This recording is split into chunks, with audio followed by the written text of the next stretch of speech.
Welcome back to RGH 3 101.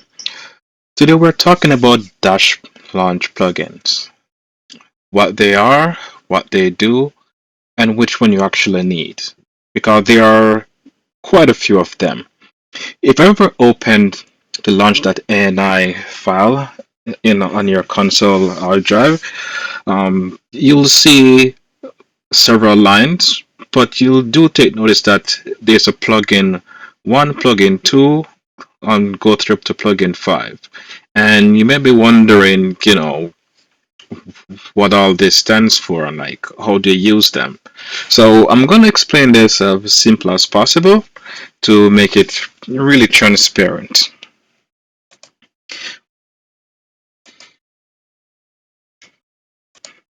So we're going to be using the playgun analogy that we've been using since recently.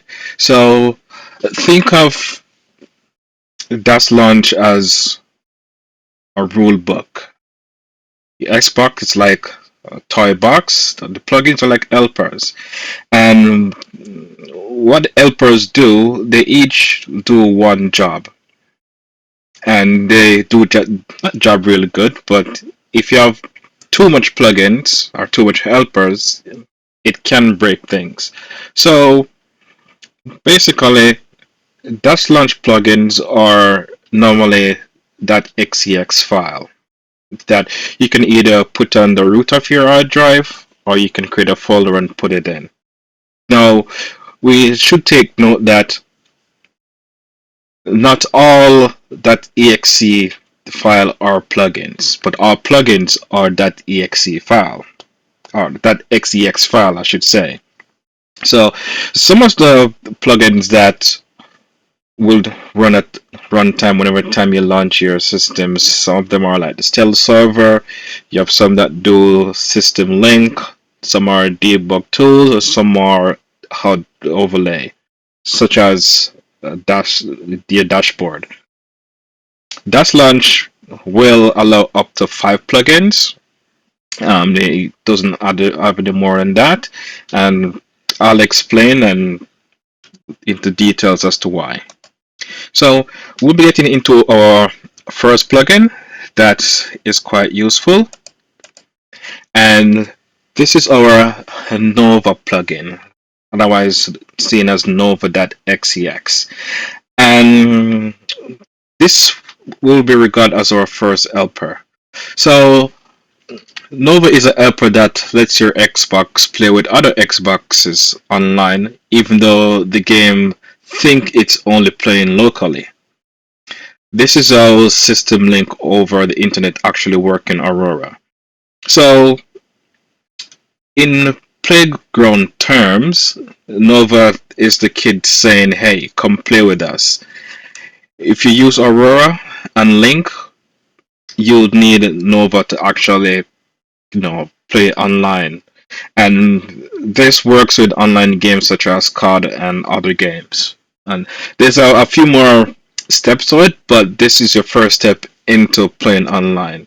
And as you can see, the actual purpose of Nova is to enable system link over internet and provide a notification of matchmaking services. And it works by hooking to your system link API, route traffic through Unity server, and it's quite simple to install. You can, as I say, put it on the root of your hard drive, or you can create a folder and you can just drop it right in there.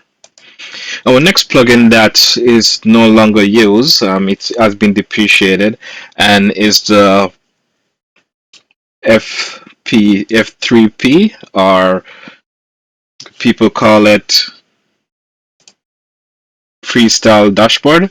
So this dashboard was, I would say, the first dashboard before Aurora came into play, but since Aurora take over, this dashboard is no longer updated. There are a few people that still uses it, from what I understand, but it has been depreciated and was basically replaced by Aurora.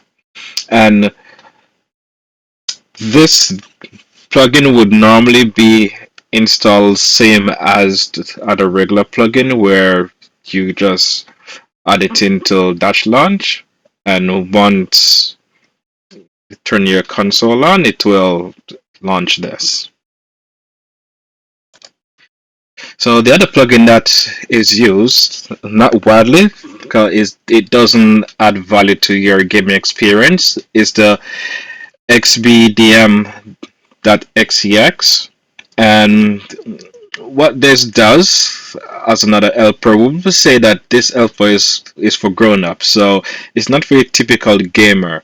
So it lets the developers peek inside the Xbox, such as memory, logs, debugging, and it basically helps you to have in-depth control down to a lower level of the Xbox. So if you're a person that just want to play a game, this plugin is not for you. So it's basically for the developer purposes. And if you have the neighborhood application on your desktop to connect your console, similar to like mapping a computer, you will need this plugin to be enabled in order to use Xbox neighborhood.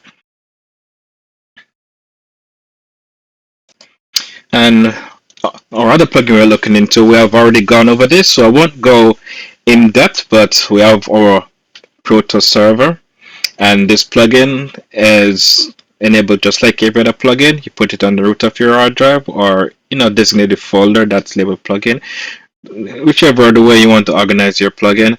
And we'll know that the Proto server Stealth server is like a security guard at the playground.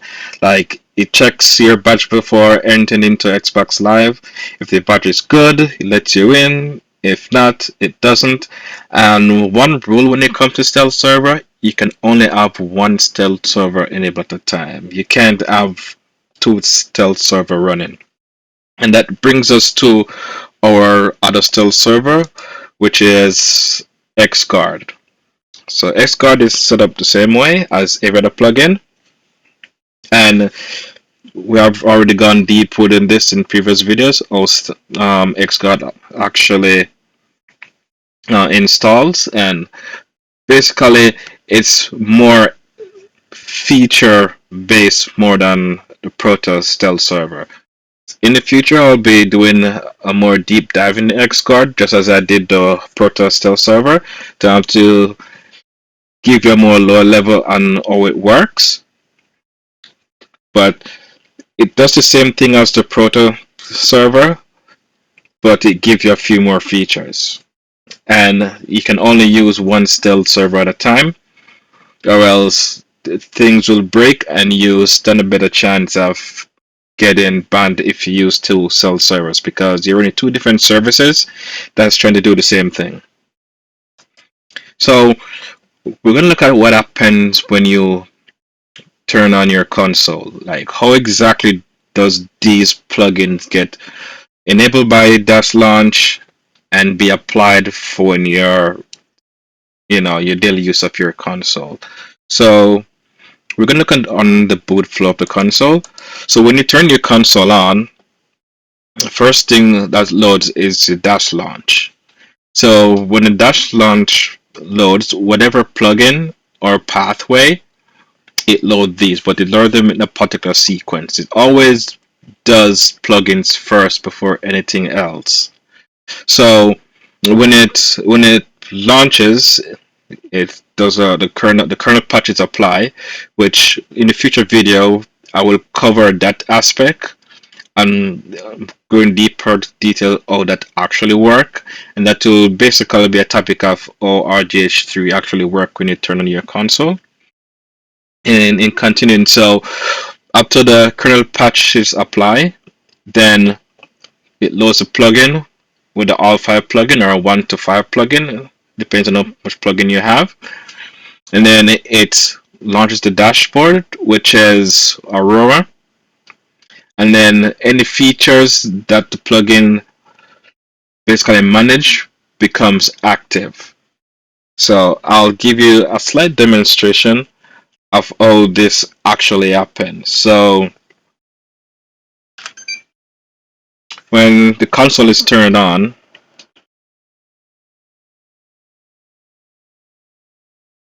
Just waiting for this to boot up.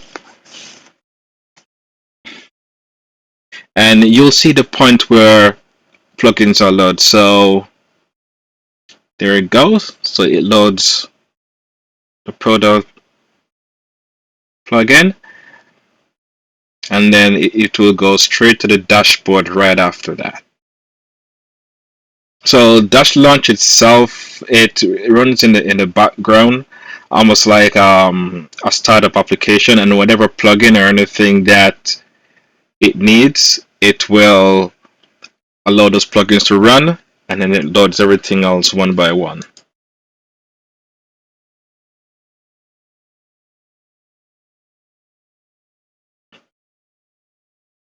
All right. So now that we've covered that, let's cover best practices in using plugins in DashLaunch. So best practices. So never load multiple stealth server plugins. You only need one. You either use xBGuard or Proto. Using them both will cause a lot of headache. Either get you banned or you end up with a critical error within Aurora dashboard. Keep your plugins on your hard drive. Never try to run your plugins from an external drive or USB. Keep them on your hard drive. They run better from there. You will encounter that issue if you try to run it from your USB device, and only keep whatever plugins you need. So don't enable everything if you're not going to use them. And whenever time you enable a plugin, always reboot your console for whatever changes to take effect. So basically, in summary, DashLaunch plugins are powerful, but they're optional. So you don't need plugin at all if you just want to jump in and play games, but they give a lot of, I'll say spice to your gaming experience. We understand how they work, what happened when you boot your console, how it actually applies. We know that if you load more than one plugin, you can have conflict, and basically use what you need, don't enable everything. I hope this helps letting you understand a few of these plugins. There are more plugins that are out there, and I'll be sure to cover them in future videos. Do like and subscribe, leave comments if you have any, and I'll see you on the next one.